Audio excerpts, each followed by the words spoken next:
नमस्कार विद्यार्थी मित्रांनो, ॲज सपोर्ट या चॅनलमध्ये अगदी तुमचे मनापासून स्वागत आहे. आज आपण इयत्ता 9वीचा जो इंग्रजीचा पेपर असणार आहे त्यामध्ये टेन्सवरचा प्रश्न हा ग्रामरमध्ये विचारला जातो. जर तुम्हाला टेन्समधील जे वर्ब मेन असते त्याचे 3 फॉर्म माहीत नसेल तर तुम्ही त्याचा जो प्रश्न आहे ग्रामरवरचा तो अटेंड करू शकणार नाही. जर तुम्हाला तिन्ही त्याचे फॉर्म माहीत असतील तर तुम्ही अगदी सहजपणे तो प्रश्न सोडवू शकाल. तर असे काही इंग्रजीमध्ये वर्ब्स आहेत ते तुम्हाला माहीत असलेच पाहिजे. तर चला तर पाहूयात. तर फर्स्ट फॉर्म आहे हिअर म्हणजे ऐकणे, त्याचा सेकंड फॉर्म हर्ड हर्ड. त्यानंतर क्रश म्हणजे चिरडणे, सेकंड फॉर्म आहे पहा क्रशड क्रशड.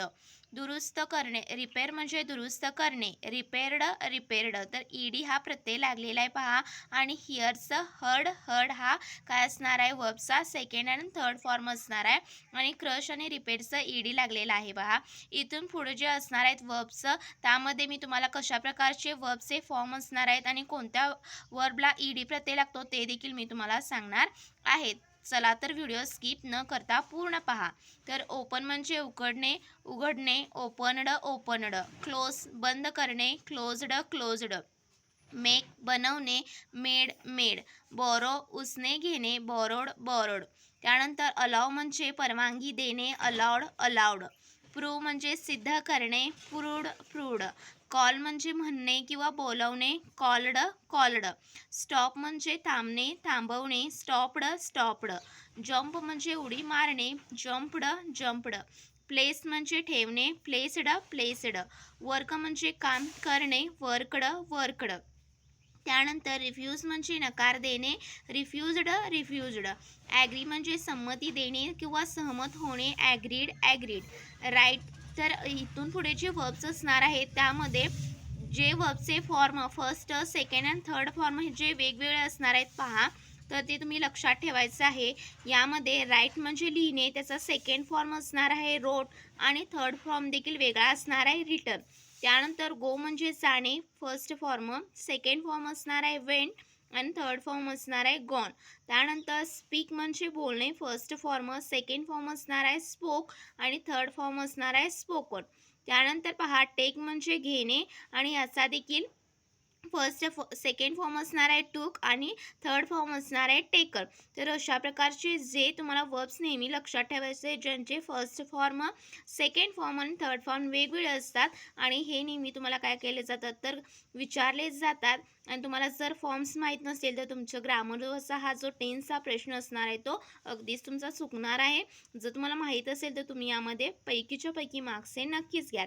त्यानंतर इंग्रजीमध्ये असे काही वर्ब्स आहेत त्यांची तिन्ही रूपं सारखी आहेत पहा. की कोणती आहेत रूपं तुम्हाला माहीतच असली पाहिजेत. तर कट म्हणजे कापणे, त्याचा सेकंड फॉर्म कट असणार आहे, थर्ड फॉर्म देखील कट असणार आहे.